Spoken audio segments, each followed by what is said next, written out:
الحمد لله نحمده ونستعينه ونستغفره ونؤمن به ونتوكل عليه ونعوذ بالله من شرور أنفسنا ومن سيئات أعمالنا من يهده الله فلا مضل له ومن يضلله فلا هادي له ونشهد أن لا إله إلا الله وحده لا شريك له ونشهد أن سيدنا ومولانا محمدا عبده ورسوله فصلى الله عليه وسلم تسليما كثيرا كثيرا أما بعد فأعوذ بالله من الشيطان الرجيم بسم الله الرحمن الرحيم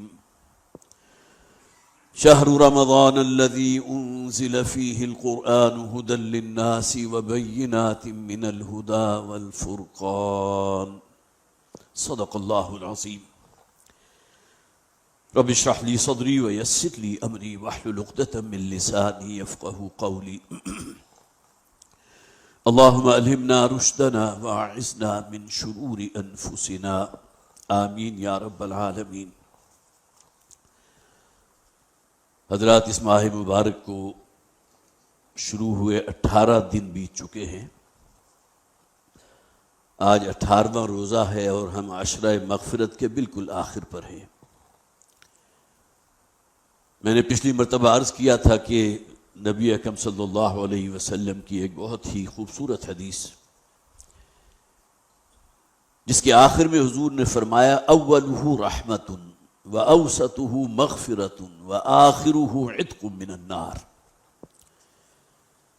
یہ ماہ مبارک وہ ہے کہ جس کا پہلا عشرہ اپنے دامن میں اللہ کی رحمتیں لیے ہوئے ہے،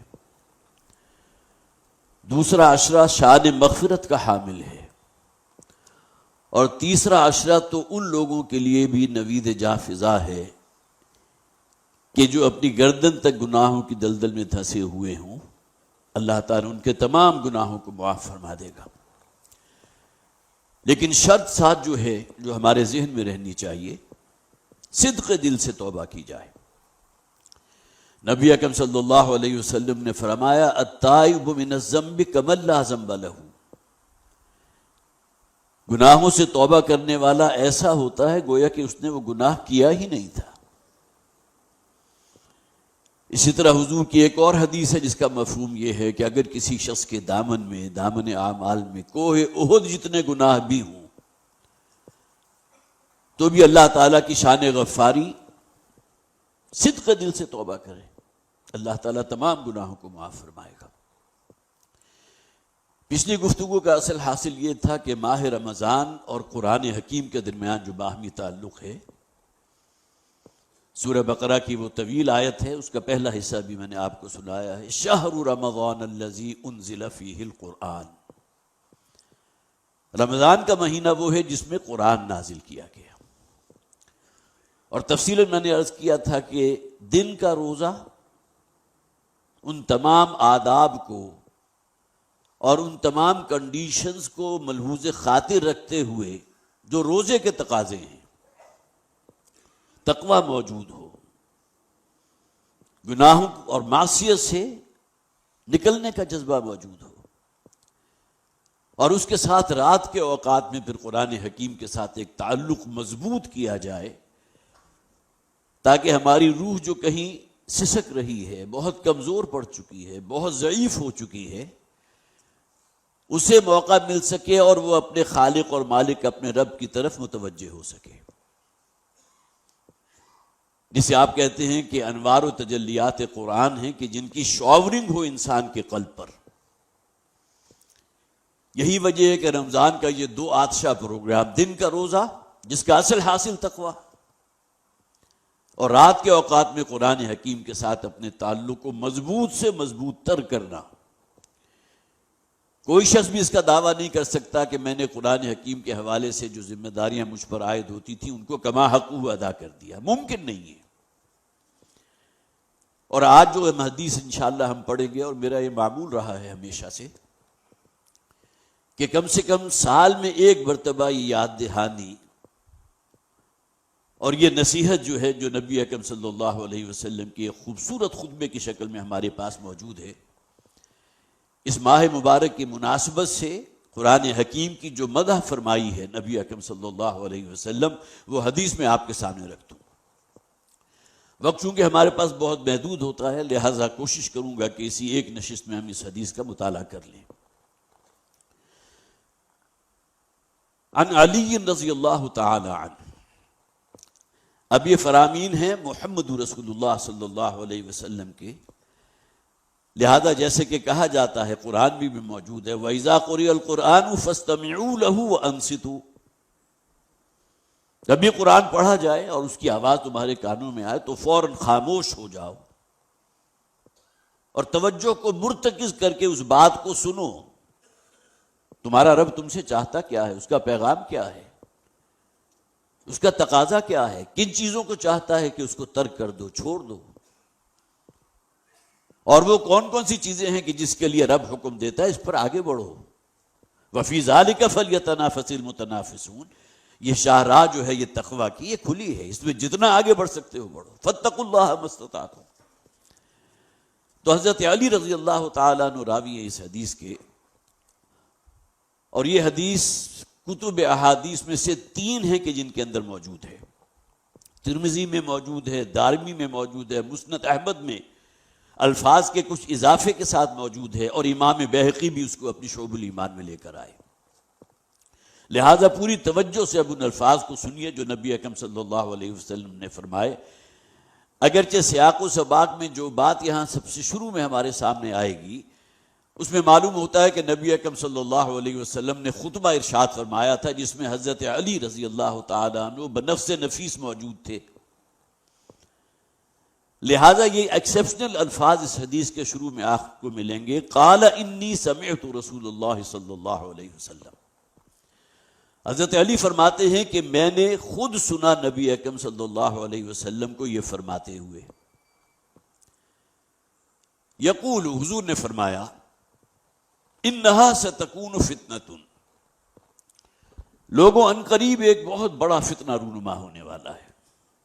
فتنہ کسے کہتے ہیں؟ آزمائش، امتحان، کوئی تکلیف دہ صورتحال انسان کے اوپر اگر واقع ہو جائے تو وہ بھی فتنہ ہے۔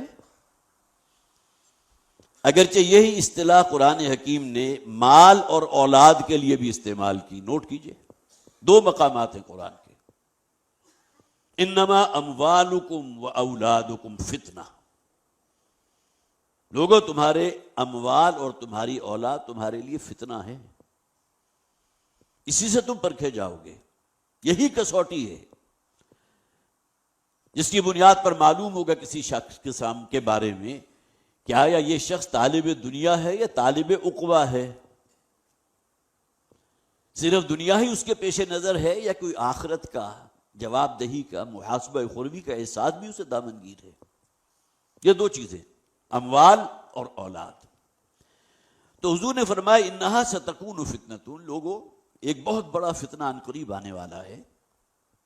قلت ما المخرج منہا یا رسول اللہ، حضرت علی فرماتے ہیں جو اس محفل میں موجود تھے کہ میں نے حضور سے، ابھی گویا کہ حضور کی گفتگو شروع ہی تھی، اب یہاں بھی یہ بات خاص طور پر نوٹ کیجئے، نبی اکرم صلی اللہ علیہ وسلم کی عزت، تکریم، ادب، احترام، اس میں جو آپ کہیں وہ کم ہے، لیکن یہ کہ کوئی سوال فطری طور پر اگر کہیں ذہن میں آ گیا، اور سوال کرنے والے کون ہیں؟ حضرت علی رضی اللہ تعالیٰ عنہ، تو حضرت علی نے فرمایا اسی موقع پر قلت ما المخرج منہا یا رسول اللہ، جب حضور نے کہا کہ ایک بڑا فتنہ آنے والا ہے، کوئی بڑا امتحان آئے گا، بڑی آزمائش آئے گی، تو حضرت علی فرماتے ہیں میں نے عرض کیا حضور کی خدمت میں، اللہ کے نبی صلی اللہ علیہ وسلم ارشاد فرمائیے کہ اس فتنے سے بچ نکلنے کا رستہ کون سا ہے؟ کوئی شخص اگر اپنے آپ کو اس فتنے سے محفوظ رکھنا چاہتا ہو تو وہ کیا کرے؟ آپ نے یہ فرمایا اور 100% درست فرمایا، وَهُوَ الصَّادِقُ وَالْمَصْدُوقُ، یہ ایک فتنہ آنے والا ہے، وہ تو آئے گا، اس میں کوئی شک نہیں ہے۔ اب یہاں ذرا رک کر سوچئے کہ اگر ہم میں سے کوئی شخص ہوتا تو فوراً سوال کرتا وہ کب آئے گا، علامات کیا ہوں گی، اس کا دورانیہ کتنا ہوگا، اس میں کتنے لوگ ہلاک ہو جائیں گے. یہ تمام چیزیں وہ ہیں جس کا تعلق صرف علم سے ہے، معلومات، عمل سے کوئی تعلق نہیں. جو عملی سوال پیدا ہو سکتا تھا وہ حضرت علی رضی اللہ تعالیٰ عنہ نے کیا. آپ نے فرمایا فتنہ آئے گا، 100% درست آئے گا، لیکن میرا سوال یہ ہے کہ اس سے بچ نکلنے کی سبیل کیا ہے؟ قلت مل مخرج منہا یا رسول اللہ. مخرج کہتے ہیں ایگزٹ کو. جو حضرات بھی عرب کنٹریز میں گئے ہیں انہیں معلوم ہے جو فری ویز ہوتی ہیں، ہائی ویز، تو وہاں ایگزٹ لکھا ہوتا ہے، اور اس کے ساتھ بڑا بڑا عربی زبان، چونکہ عرب ملک ہے لہذا مخرج بھی لکھا ہوتا ہے. گویا کہ وہ شاہراہ سے اگر آپ نکل کر اپنی منزل کی طرف جانا چاہتے ہیں تو وہ ایگزٹ کو آپ لیں گے، وہ مخرج ہے. تو اس پر نبی اکرم صلی اللہ علیہ وسلم نے اب آگے جو الفاظ ہیں وہ خاص طور پر نوٹ کیجئے کہ قدر گوہر شاہ داند یا بنادر گوہری.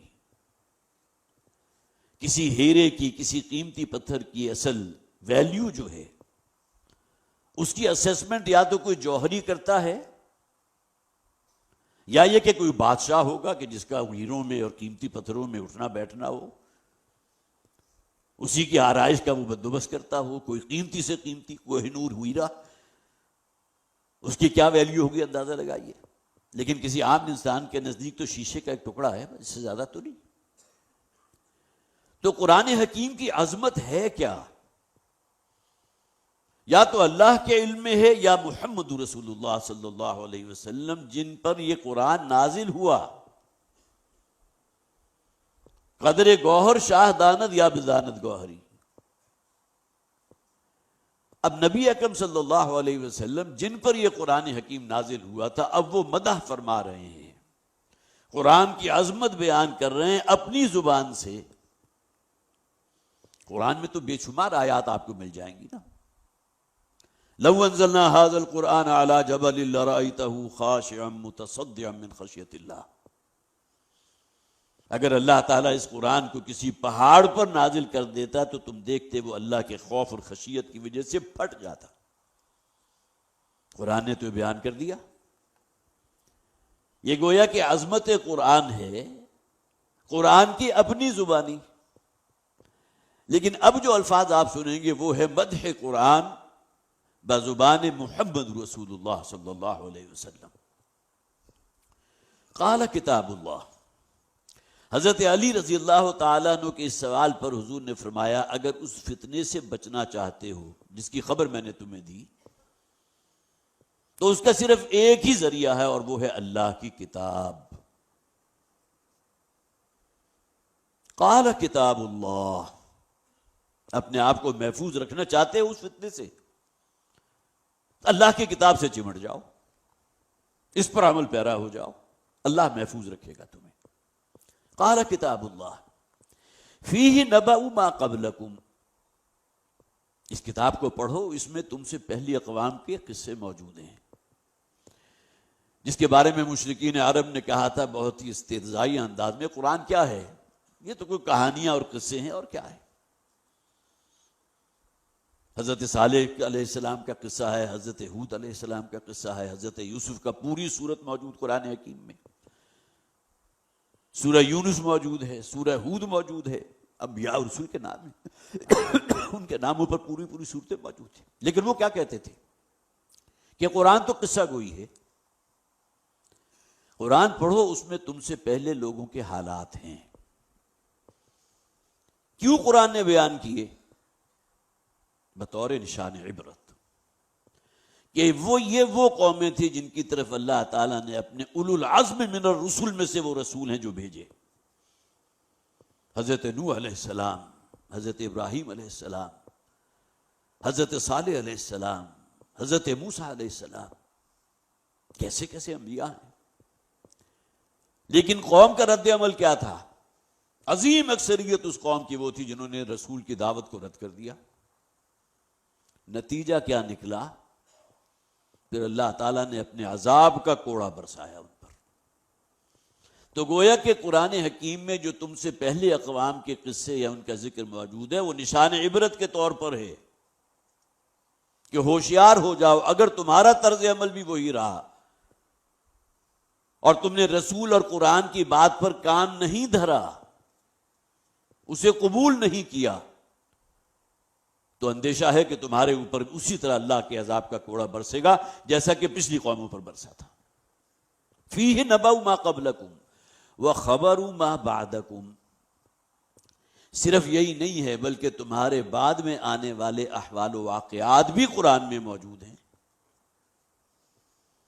جو حضرات بھی دورہ ترجمہ قرآن میں شریک ہیں، آج کل جو ماہ رمضان المبارک کی راتوں میں اللہ تعالیٰ نے یہ سعادت والد محترم کو عطا فرمائی تھی، آج سے 40 برس قبل اس کا آغاز کیا تھا، اور تسلسل کے ساتھ یہ کام ہو رہا ہے، اور کم و بیش 150 مقامات ہیں قرآن حکیم میں جہاں رمضان کی راتیں اسی کیفیت سے گزرتی ہیں۔ کوئی قرآن حکیم کو پڑھنا ہے، اس کو سمجھنا ہے، اس پر غور و فکر کرنا ہے، اس کے تفسیری نکات ہیں، اس جذبے کے ساتھ کہ ہمیں عمل کرنا ہے۔ کتنے ہی مقامات قرآن حکیم کے مطالعے کے دوران ہمارے سامنے آتے رہے، معلوم ہوتا ہے یہ ہمارا ذکر ہو رہا ہے۔ آیات پڑھیے، اس کا ترجمہ پڑھیے تو معلوم ہوتا ہے یہ تصویر تو میری اپنی ہے، ہماری قوم کی تفسیر ہے۔ کئی مقامات قرآن حکیم کے، وقت نہیں ہے کہ میں ان کا حوالہ دے سکوں۔ تو قرآن نے گویا کہ اس بات کو بھی گارنٹی کر دیا کہ تمہارے بعد آنے والے جو حالات واقعات ہیں، اس اللہ نے اپنی کتاب میں ان کو بھی مندرج کر دیا، وہ بھی موجود ہے۔ وَحُكْمُ مَا بَيْنَكُمْ، اور قرآن حکیم میں جو شے نازل ہوئی وہ فیصلہ کن ہے۔ تمہارے درمیان جو بھی مقدمات ہیں، جو بھی نزاعات ہیں، جو بھی مسائل ہیں، سب کا حل آپ کو قرآن میں ملے گا۔ اور ایک حدیث کی روح سے قرآن حکیم میں اگر کوئی شے آپ کو نظر نہ آ رہی ہو تو اسوہ رسول ہے صلی اللہ علیہ وسلم۔ اس کے بعد اجتہاد کا ایک دائرہ بھی موجود ہے، لیکن اوپر چھتری کون سی رہے گی؟ کتاب اللہ اور سنت رسولی صلی اللہ علیہ وسلم۔ کاروبار کے کتنے ہی ایسے جو ہے وہ طریقے موجود ہیں جو اس دور میں موجود نہیں تھے۔ اصول آپ مستنبط کریں گے اللہ کی کتاب سے، اللہ کے رسول کی احادیث سے، اور اجتہاد کر سکتے ہیں۔ تو حکم ما بینکم، تمہارے درمیان جو بھی نزاعات ہیں اس کا فیصلہ بھی قرآن میں موجود۔ هو الفصل لیس بالہزل، حضور فرماتے ہیں یہ قرآن وہ کلام ہے جو فیصلہ کن ہے، فصل۔ انہ لقول فصل وما هو بالہزل، یہ سورہ طارق کی آیات ہیں دو، ایک آیت ہے۔ اللہ نے جو قرآن نازل کیا ہے یہ لغویات نہیں ہے، معاذ اللہ، شاعری نہیں ہے، کہانت نہیں ہے۔ وما هو بقول شاعر، یہ کوئی شاعرانہ کلام تو نہیں، شاعری اس میں آپ کو نظر آئے گی، لیکن قرآن کے پیش نظر شاعری تو نہیں تھی، نہ ہی اس میں کوئی کہانت ہے۔ تو فرمایا ہوا یہ قول فصل ہے، لیس بالہزل، اور یہ ہزلیات، ہزل کسے کہتے ہیں؟ فضول گفتگو، جس کے اندر کہانت بھی آ گئی، شاعری بھی آ گئی، یاوہ گوئی بھی آ گئی، لغویات بھی آ گئیں۔ قرآن حکیم ان چیزوں پر مشتمل نہیں ہے، فیصلہ کن کلام ہے۔ من ترکہ من جبار قسمہ اللہ، بہت ہی لرزا دینے والے الفاظ ہیں یہ۔ نوٹ کیجئے، حضور خطبہ ارشاد فرما رہے ہیں، سامعین کون تھے؟ مدینہ کے مسلمان، جنہیں آپ صحابہ کہیں گے۔ یقیناً اسلام کے لبادے میں کچھ ایسے لوگ بھی موجود ہوں گے جنہیں عرف عام میں منافق کہا جاتا ہے، اگرچہ نبی اکرم صلی اللہ علیہ وسلم نے کسی ایک شخص کو بھی منافق قرار نہیں دیا،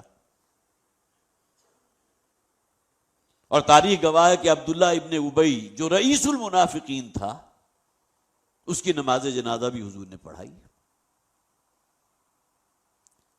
تو نبی اکرم صلی اللہ علیہ وسلم کو جو سننے والے تھے وہ کون تھے؟ وہ صحابہ کرام تھے۔ من ترکہ من جبار قسمہ اللہ، جس شخص نے قرآن حکیم کی ہدایات کو ترک کیا، یہ عمومی جملہ نوٹ کی لیجیے، یہاں کافروں کا اور یہودیوں کا، عیسائیوں کا، ہندوؤں کا ذکر نہیں ہو رہا۔ جو شخص بھی قرآن کی ہدایات پر عمل نہیں کرتا، اسے ترک کر دیتا ہے جانتے بوجھتے، ایک ایکسیپشن موجود رہے گی غلط فہمی کی بنیاد پر. اگر کوئی شخص جو ہے کسی اور بات کے اوپر عمل کر رہا ہے جو قرآن کے خلاف ہے تو بات دوسری ہے، لیکن شعوری طور پر، خود اختیاری طور پر، جانتے بوجھتے جو شخص بھی قرآن حکیم کو ترک کرتا ہے من جبار، اپنے کبر کی وجہ سے کہ میرے نزدیک اللہ کے احکامات کی کوئی اہمیت نہیں، مجھے تو زمانے کا رسم و رواج چاہیے، زمانہ جو چال قیامت کی چل گیا میں بھی اسی رو کر آئی ہوں، مجھے کیا سروکار قرآن کی ہدایت سے. اور واقعہ یہ ہے کہ مسلمانوں کی بڑی اکثریت اسی کے اندر مبتلا ہے. الفاظ بہت سخت ہیں. من ترکہ من جبار قسمہ اللہ، جس شخص نے بھی قرآن حکیم کو ترک کیا اپنی سرکشی کی بنیاد پر، جانتے بوجھتے، جیسا کہ حضور نے فرمایا نا ما آمن بالقرآن من استحل محارمہ، جس شخص نے قرآن حکیم کی حرام کی ہوئی شے کو اپنے لیے حلال اور جائز قرار دے دیا، اس کا قرآن پر سرے سے ایمان ہی نہیں ہے. تو اسے کیا سزا ملے گی؟ قسمہ اللہ، اللہ تعالیٰ اسے پیس کر رکھ دے گا. یہ پیسنے کے الفاظ کو نوٹ کیجئے. کسی زمانے میں سل بٹا ہوتا تھا، اب تو گرائنڈرز آ گئے تو وہ چاپرز آ گئے، لیکن اس کو کیا ہوتا تھا؟ اسی کے اوپر کسی شے کو پیسا جاتا تھا. بار بار جو ہے کہ آپ رب کر رہے ہیں اور ریزہ ریزہ کر رہے ہیں. قسم کا لفظ اس کے لیے آتا ہے، قاف صاد اور میم. قسمہ اللہ، اللہ اسے ریزہ ریزہ رکھ دے گا، پیس کر رکھ دے گا. وَمَنِ ابْتَغَى الْهُدَى فِي غَيْرِهِ أَضَلَّهُ اللَّهُ، اور جو شخص بھی قرآن کو بائی پاس کر کے، اس سے روگردانی اختیار کر کے کہیں اور سے رہنمائی حاصل کرنا چاہتا ہے یا کر رہا ہے، تو اللہ تعالیٰ جو ہے اسے تو لازماً گمراہ کر دے گا. قرآن تو الہدا ہے، سراپا ہدایت. ہدی للناس بھی ہے، ہدی للمتقین بھی ہے. قرآن سے ہدایت وہی حاصل کریں گے جن کے اندر کچھ نہ کچھ خدا خوفی ہو. تو وَمَنِ ابْتَغَى الْهُدَى فِي غَيْرِهِ أَضَلَّهُ اللَّهُ، جو شخص بھی قرآن کے سوا کہیں اور سے ہدایت کا طالب ہے، اللہ اسے تو لازماً گمراہ کرے گا. اور آگے دیکھیے 3 بڑے مختصر جملے ہیں لیکن بہت خوبصورت. هُوَ حَبْلُ اللَّهِ الْمَتِينُ وَهُوَ الذِّكْرُ الْحَكِيمُ وَهُوَ الصِّرَاطُ الْمُسْتَقِيمُ. بڑا ہی شاعرانہ انداز ہے، لیکن شاعری کو اس شاعری پر محمول نہ کیجیے جو جسے ہم شاعری کہتے ہیں. اس لیے کہ نبی اکرم صلی اللہ علیہ وسلم نے اپنے بارے میں ارشاد فرمایا اوتیت جوامع الکلم، مجھے میرے رب کی طرف سے بڑی جامع کلمات عطا کیے گئے ہیں. اس سے جامع کلمہ کیا ہوگا؟ هو حبل اللہ المتین وهو الذکر الحکیم وهو الصراط المستقیم. یہ قرآن ہے کہ جو ایک مضبوط رسی ہے اللہ اور اس کے بندے کے مابین. حبل اللہ المتین، وہ رسی جو بہت مضبوط. جس طرح کوئی شخص کہیں سمندر کے اندر ڈوبنے لگے اور کوئی کنڈا اس کے ہاتھ میں آ جائے تو جس طرح وہ مضبوطی سے اس کو پکڑے گا، عروۃ الوثقی جسے کہا گیا، تو قرآن ہے جس کے بارے میں حضور نے فرمایا قرآن وہ رسی ہے جس کا ایک سرا ہے مسلمانوں تمہارے ہاتھ میں، دوسرا سرا اللہ کے ہاتھ میں. اللہ سے تعلق پیدا کرنا چاہتے ہو تو لازم ہے قرآن کو پکڑو، قرآن کو تھامو، اس سے چمٹ جاؤ. وَاعْتَصِمُوا بِحَبْلِ اللَّهِ جَمِيعًا، اعتصام کہتے ہیں کسی شے کے ساتھ چمٹ جانے کو. وَهُوَ الذِّكْرُ الْحَكِيمُ، بڑی پر حکمت باتیں ہیں اس میں. ذکر یاد دہانی کو کہتے ہیں، نصیحت. تو قرآن سے بڑھ کر یاد دہانی نصیحت کیا ہوگی؟ کلا انہا تذکرہ، قرآن اپنے بارے میں کہتا ہے میں تو یاد دہانی ہوں، میں تو ریمائنڈر ہوں، میں تو بار بار تمہیں جھنجھوڑ کر متوجہ کرنا چاہتا ہوں کہ یہ دنیا فانی ہے، یہاں کی لذتیں عارضی ہیں، ایک دن آئے گا تمہیں یہاں سے رخصت ہونا ہوا، جو کچھ جمع کیا سب کچھ یہیں چھوڑ جاؤ گے. قرآن کا کوئی صفحہ ان تعلیمات سے خالی نہیں ہے. ذرا سمجھ کر پڑھنے کی کوشش تو کیجیے. ایمان بالآخرت اور محاسبہ اخروی قرآن کی رگوں پہ میں سرایت کیے ہوئے. وَهُوَ الذِّكْرُ الْحَكِيمُ وَهُوَ الصِّرَاطُ الْمُسْتَقِيمُ، اور یہ ہے وہ راستہ جو بالکل سیدھا ہے۔ اس پر چلو گے تو اللہ کی رضا بھی حاصل کرو گے، اور اللہ تعالیٰ کا ابدی وعدہ ہے تمہارے لیے جنت کا، وہ جنت جو اللہ تعالیٰ نے تیار کی ہے اپنے فرما برداروں کے لیے، اعدت للمتقین،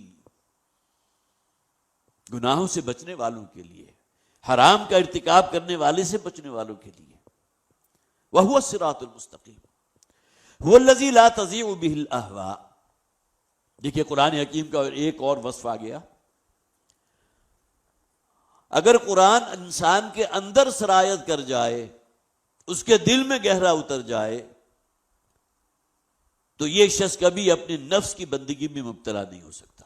قرآن گارنٹی دیتا ہے، نبی اکرم صلی اللہ علیہ وسلم کا یہ قول گارنٹی کر رہا ہے اس بات کی۔ یہ وہ کلام ہے، یہ وہ کتاب ہے، یہ وہ ہدایت ہے، لا تضیع بہ الاہواء، کہ انسان کے جو حیوانی تقاضے ہیں، جو نفسانی تقاضے ہیں، اللہ تعالیٰ اسے محفوظ رکھے گا، ان سے گارنٹی ہے، بشرطے کہ قرآن کو اپنے اندر ہیمر کرو، اتارو، اس پر عمل پیرا ہو۔ قرآن پڑھو اور سنو تو معلوم ہو کہ واقعتاً میرے ایمان کی کیفیات میں اضافہ ہوا ہے، ایمان کا تجلیہ ہوا ہے۔ وَلَا تَلْتَبِسُ بِهِ الْأَلْسِنَةُ، پہلے جو کتابیں نازل ہوئی تھی اس کے بارے میں پڑھنے والے بعض اوقات زبان کو ایسے لوچ دے کر پڑھتے تھے کہ الفاظ میں زمین آسمان کا فرق واقع ہو جاتا تھا۔ قرآن کے اندر یہ کمال موجود ہے کہ زبانوں کا لوٹ یا زبان کو کسی طرح مروڑ کر پڑھنے سے اس کی جو احکامات ہیں، اس کی جو حکمت میں، اس میں کوئی واقع نہیں ہوتا۔ قرآن میں کئی مقامات پر ہے کہا گیا یہ نہ کرو بلکہ یوں کہا کرو، لا تقولوا راعنا وقولوا انظرنا۔ منافقین کا طرز عمل تھا، حضور کو اپنی طرف متوجہ کرنا چاہتے تھے اگر کسی محفل میں تو کہتے تھے راعینا۔ اب راعینا کے معنی ہے کہ حضور ذرا میری طرف توجہ فرمائیے، التفات فرمائیے، میں آپ سے کچھ پوچھنا چاہتا ہوں۔ ذرا تھوڑا سا راعینا کو تھوڑا سا زبان کے اندر لوچ دے کر راعینا کر دیا، اور اپنا خود سے باطن جو ہے وہ زبان کے ذریعے نکال لیا۔ رائی کے معنی ہوتے ہیں چرواہا، تو گویا کہ حضور کو مخاطب کر رہے ہیں، اے میری چرواہے معاذ اللہ۔ تو لا تلتبس بہ الالسنہ ولا یشبع منہ العماء، اور قیامت تک آنے والے علماء جو ہیں کبھی اس سے سیری محسوس نہیں کریں گے۔ کتنی تفاسیر لکھی گئی ہیں قرآن میں۔ ہو غوطہ زن بدر مسلمہ، غوطہ زنی تو کیجئے قرآن میں، ہاں وہ عروۃ الوثقی آپ کے ساتھ میں رہنا چاہیے، جو بنیادی چیزیں ہیں، ورنہ آپ کو معلوم ہے قرآن ہی کے نام پر کتنی ایسی گمراہ کن تحریکیں اٹھی ہیں، قرآن کی بنیاد پر اٹھی، اس لیے کہ اس بات کو قرآن نے بھی واضح کر دیا گیا، فیہ آیات محکمات ہن ام الکتاب واخر متشابہات۔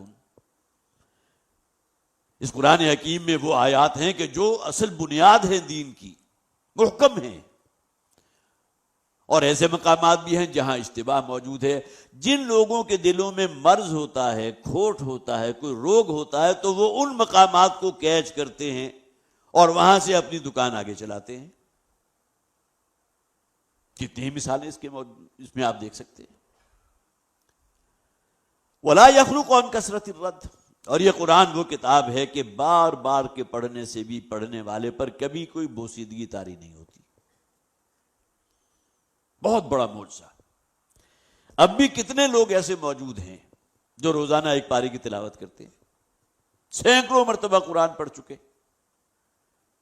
لیکن ہمیشہ تلاوت کرتے ہوئے انہیں کسی باسی پن کا احساس تو نہیں ہوتا۔ یہ ایمان کی بات ہے نا، معلوم ہے کہ میں جو پڑھ رہا ہوں وہ اللہ کا کلام ہے، پھر اللہ کے رسول کا وعدہ ہے کہ اس کو پڑھنے سے ثواب ملتا ہے، ایک ایک حرف کے عوض 10 نیکیاں ملتی ہیں، لیکن ہماری ایک آنکھ وہ بند ہو جاتی ہے جس میں قرآن پر عمل نہ کرنے کا جو عذاب ہے وہ ہمارے ذہن سے اوجھل ہو جاتا ہے۔ تو گویا کہ قرآن پڑھ پڑھ کر ثواب کے ڈھیر آپ حاصل کر لیں، لیکن قرآن کی تعلیمات کو پاؤں تلے روندنے کا جو عذاب ہے وہ ہماری نگاہوں سے اوجھل ہو، یہ تو ایک تضاد والی بات ہو گئی۔ ولا یخرق عن کثرت الرد، بار بار کے پڑھنے سے کبھی بوسیدگی بیاسی پنتاری نہیں ہوگا، کبھی اکتاہٹ نہیں ہوگی۔ ولا تنقضی عجائبہ، قرآن کے عجائب کبھی ختم نہیں ہوں گے۔ کتنے ہی سائنٹیفک فینومینن ہیں، جب قرآن حکیم نازل ہوا تھا اس وقت تک ان کا کوئی وہم و خیال بھی نہیں تھا، لیکن آج کے دور میں جب ہماری سائنس اور ہمارے گیجٹس وہاں تک پہنچ چکے ہیں تو معلوم ہوا کہ یہ تو حقیقت آج سے 1400 برس پہلے قرآن نے بیان کر دی تھی۔ بلیک ہولز کا تصور اس وقت تھا کوئی جب قرآن نازل ہوا؟ سورہ واقعہ پڑھ لیجئے۔ فلا اقسم بمواقع النجوم وانه لقسم لو تعلمون عظیم۔ اللہ تعالیٰ فرماتے ہیں کہ میں قسم کھاتا ہوں ان جگہوں کی جہاں جا کر ستارے ختم ہو جاتے ہیں۔ آج ہماری سائنس ہمیں لے گئی، بڑی بڑی گلیکسی جو ہیں وہ بالکل نسیہ منسیہ ہو جاتی ہیں بلیک ہولز کے اندر، اس کا تصور کرتے انسان کے اوپر لرزہ طاری ہوتا ہے۔ تو لا تنقضی عجائبہ ولا یخرق عن کثرت الرد، هو الذی لم تنتهی الجن اذ سمعته حتی قالوا، اور یہ قرآن وہ ہے کہ جسے جب جنات کی ایک جماعت نے سنا تھا تو وہ رہ نہیں سکے تھے یہ کہے بغیر کہ انا سمعنا قرآنا عجبا یہدی الی الرشد۔